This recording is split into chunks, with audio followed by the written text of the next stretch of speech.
할렐루야. 오늘도 주님 앞에 나오신 여러분을 주의 이름으로 축복합니다. 우리 하나님 말씀 함께 보겠습니다. 하나님 말씀 마태복음 10장 34절에서 42절까지 말씀입니다. 함께 읽겠습니다. 내가 세상에 화평을 주러 온 줄로 생각하지 말라. 화평이 아니요 검을 주러 왔노라. 내가 온 것은 사람이 그 아버지와 딸이 어머니와 며느리가 시어머니와 불화하게 하려 함이니 사람의 원수가 자기 집안 식구리라. 아버지나 어머니를 나보다 더 사랑하는 자는 내게 합당하지 아니하고 아들이나 딸이나 딸을 나보다 더 사랑하는 자도 내게 합당하지 아니하며 또 자기 십자가를 지고 나를 따르지 않는 자도 내게 합당하지 아니하니라.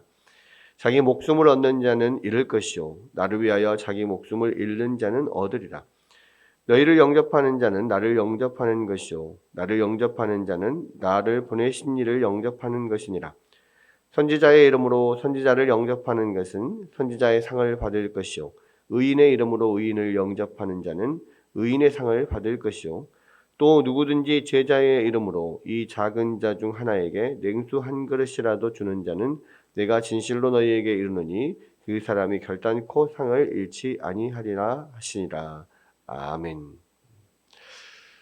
네, 이제 마태복음 10장의 마지막 부분인데요. 이제 이 제자도로서 또 예수 그리스도의 사명을 받은 사역자로서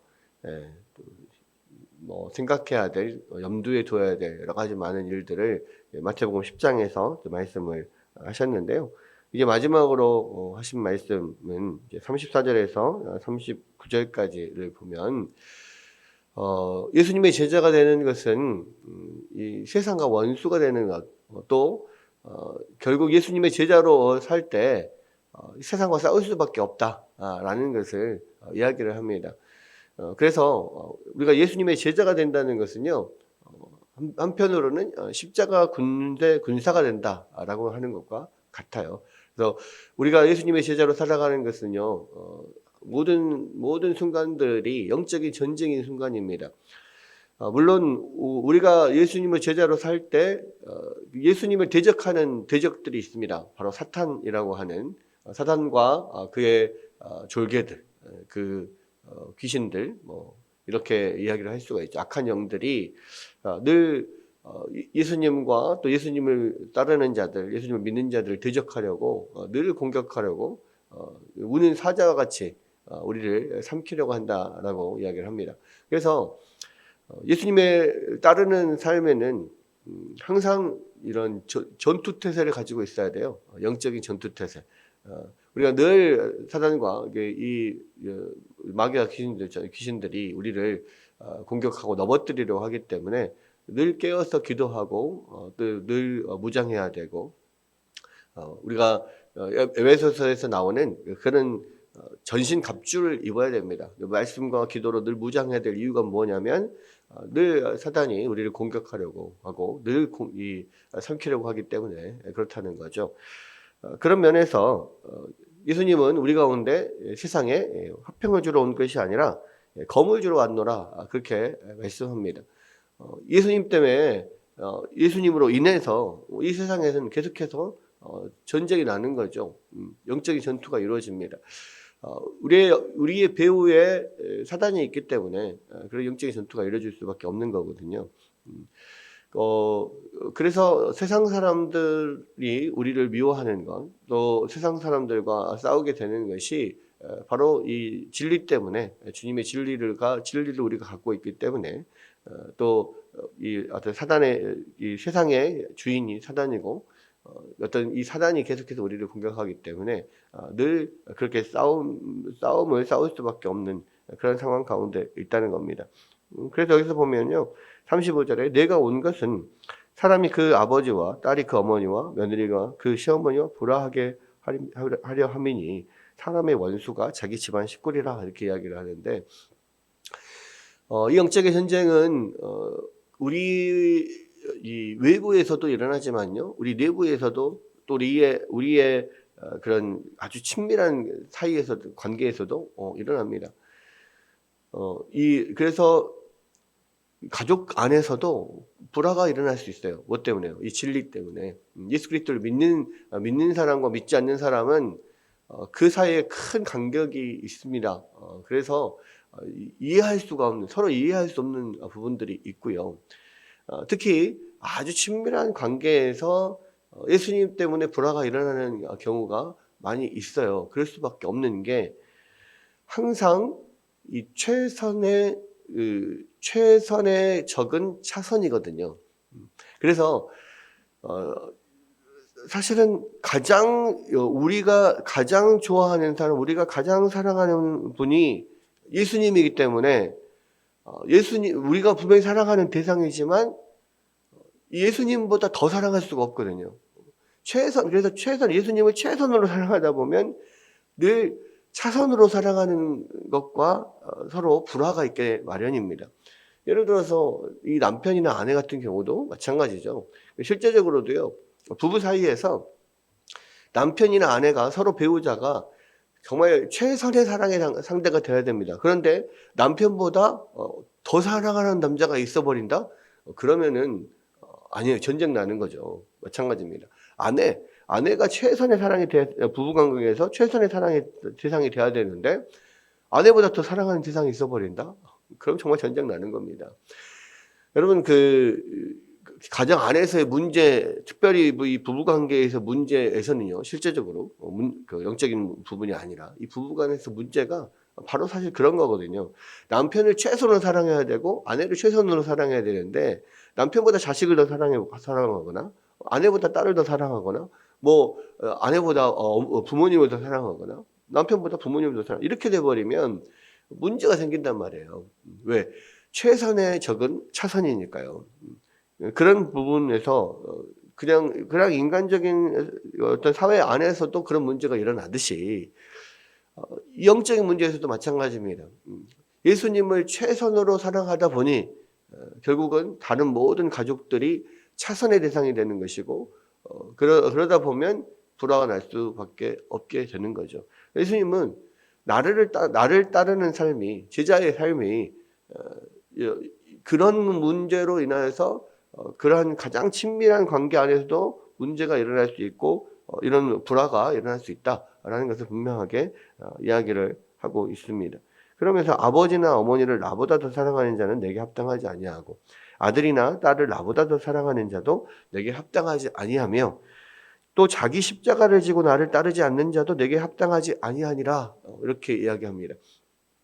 그러니까 사실은 우리가 가장 사랑하는 대상이요, 결국은 아버지나 어머니나 자식이나 이 아내나 남편이지만 그것보다 더 사랑하는, 정말 가장 사랑하는 게 뭡니까? 사실 자기 자신이거든요. 근데요, 자기 자신보다 우리는 예수님을 더 사랑하지 않으면 안 됩니다. 그래서 자기 십자가를 지고 나를 따르지 않는 자도 내게 합당하지 않는다는 이야기가 그런 거예요. 심지어는 나 자신보다도 더 예수님이 최고의 최선의 대상이 되어야 된다라는 겁니다. 이게 제자도요. 예수님을 따른다는 것은 그겁니다. 예수님을 우리의 삶에서 최고의 높은 위치에, 최고의 가치에 두고 따르는 거예요. 그러니까 예수님을 나의 주, 나의 왕으로, 나의 신랑으로 그렇게 받아들이고 따라가는 거잖아요. 여러분, 계속해서 제가 요즘에 말씀드리고 있는 게 뭐냐면 예수님은 나의 왕이시라는 거예요. 그래서 나의 왕이시고 예수님은 나의 신랑이라는 겁니다. 그래서 나이가 가장 사랑하는 존재가 되어야 되고 나에게 있어서 가장 최우선의 가장 높은 위치에 있는 그런 분이어야 된다는 거예요. 나의 왕이기 때문에 나의 충성의 대상이요, 나의 신랑이기 때문에 나의 사랑의 대상이다. 사랑과 충성 늘 바치오리다. 우리가 십자가를 질 수 있나 찬송에서 계속 부르는 게 왜 사랑과 충성을 바칩니까? 예수님이 나의 신랑이고 예수님이 나의 왕이시기 때문에 그런다는 거예요. 그것이 나의 삶에서 가장 최우선에 있고 우리 모든 삶에서 가장 우리의 머리에 가장 가장 깊이 박혀 있는 그러한 생각이라면 우리가 예수님이 말씀하시는 이런 제자도가 이루어질 수 있는 거죠. 자기 목숨을 얻는 자는 잃을 것이요 나를 위하여 자기 목숨을 잃는 자는 얻으리라. 이 말이 마치 뭐 이순신 장군이 하는 말씀 같은데 왜 이순신 장군이 했던 말과 예수님이 하신 말씀이 같냐? 예수님이 그럼 그때 이순신 장군이 그때 성경을 알고 있었을까? 뭐 이런 생각을 할 수도 있지만요. 사실 이 말씀이 전투 상황이기 때문에 그런 거예요. 영적인 전투 상황이기 때문에 그 전쟁에서 이기려면 또 전쟁에서 살려면 죽을 각오를 하고 싸워야 돼요. 그래야만 이길 수 있고 살 수 있습니다. 그런 각오가 없이 그러니까 나보다 더 예수님을 사랑하고 내가 예수님을 위해서 죽기까지 싸우리라 라고 하는 어떤 그런 결기와 결단이 없이는 전쟁에서 승리할 수 없어요. 영적 전쟁에서 승리할 수 없습니다. 이 제자도의 이 싸움에서 우리가 이 세상을 예수를 믿으며 살아간다는 이 싸움에서요 이길 수가 없습니다. 그래서 목숨 걸고 예수님을 따라야 된다는 거예요. 그러면서 이제 40절에 42절에 그렇게 너희가 목숨 걸고 예수님을 따르고 주님의 우리 가운데 주신 사명을 잘 감당하게 되면 예수님께서 우리 가운데 반드시 상을 주시겠다라는 겁니다. 40절에 42절에 보면 너희를 영접하는 자는 나를 영접하는 것이요 나를 영접하는 자는 나를 보내신 이를 영접하는 것이니라. 선지자의 이름으로 선지자를 영접하는 자는 선지자의 상을 받을 것이요 의인의 이름으로 의인을 영접하는 자는 의인의 상을 받을 것이요 또 누구든지 제자의 이름으로 이 작은 자 중 하나에게 냉수 한 그릇이라도 주는 자는 내가 진실로 너희에게 이르노니 그 사람이 결단코 상을 잃지 아니하리라 하시니라. 예. 예수님을 위하여 목숨 걸고 싸우며 나아갈 때 우리가 주님의 사명들을 잘 감당하면서 나아갈 때 주님께서 우리 가운데 반드시 상을 주시겠다는 겁니다. 그래서 제자의 이름으로 이 작은 자에게 냉수 한 그릇이라도 주는 자는 내가 진실로 너희에게 이르노니 결단코 그 상을 잃지 아니하리라. 우리의 이 싸움은요. 하나님 예수님께서 우리와 함께 하시고 우리에게 승리케 하시는 싸움입니다. 그러나 이 싸움은 절대 쉬운 싸움이 아니고요. 주님을 따르고 예수님을 믿는다는 것은 내가 목숨 걸고 싸워야 되는 문제이고 정말 나보다 더 주님을 사랑하고 나의 가장 사랑하는 친밀한 사람들보다 더 주님을 사랑하고 주님을 최우선으로 생각하고 우리가 따르는 길, 이 길이 예수님을 믿는 길이고 제자의 길이다. 또 우리가 주님께서 주시는 사명을 감당하는 길이다.